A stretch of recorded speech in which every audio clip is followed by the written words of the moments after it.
The friendship between the Americans and the South African one is very important in that they really helped us to be able to deliver quality palliative care to our patients.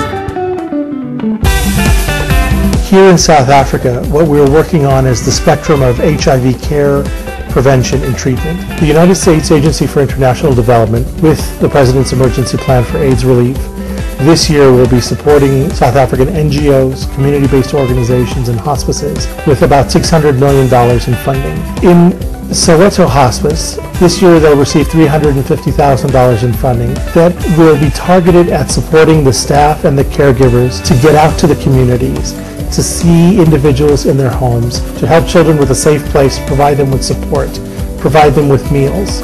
HIV/AIDS has really affected Soweto at large. Every second house, it's possible that you find somebody who's infected, and the need for care and our services is really growing. The USAID, they've done a lot. They pay the salaries for the home-based care sisters, and they also provide the transport for the whole home-based care system. For the total number of patients who are under my care, it's about more than 100. The food that I bring to them is nutritious. Things like split peas, oats, to make sure that the whole family gets nutritious food.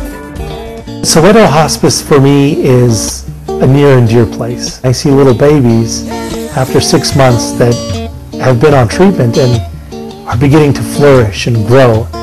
And again, it gives you that sense of opportunity. It gives you that sense of hope.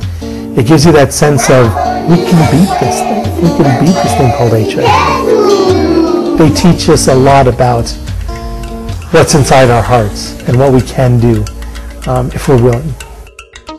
I would say, the Americans are really good friends. They really support us. They really understand what we are going through. It takes a community approach to have a program like this be as successful as it is. And it's nice that the U.S. government recognizes the power of community, recognizes the power of partnership, and partners with organizations like Soweto Hospice. The future is looking better. As long as we have this partnership with the Americans, I think the future is very bright.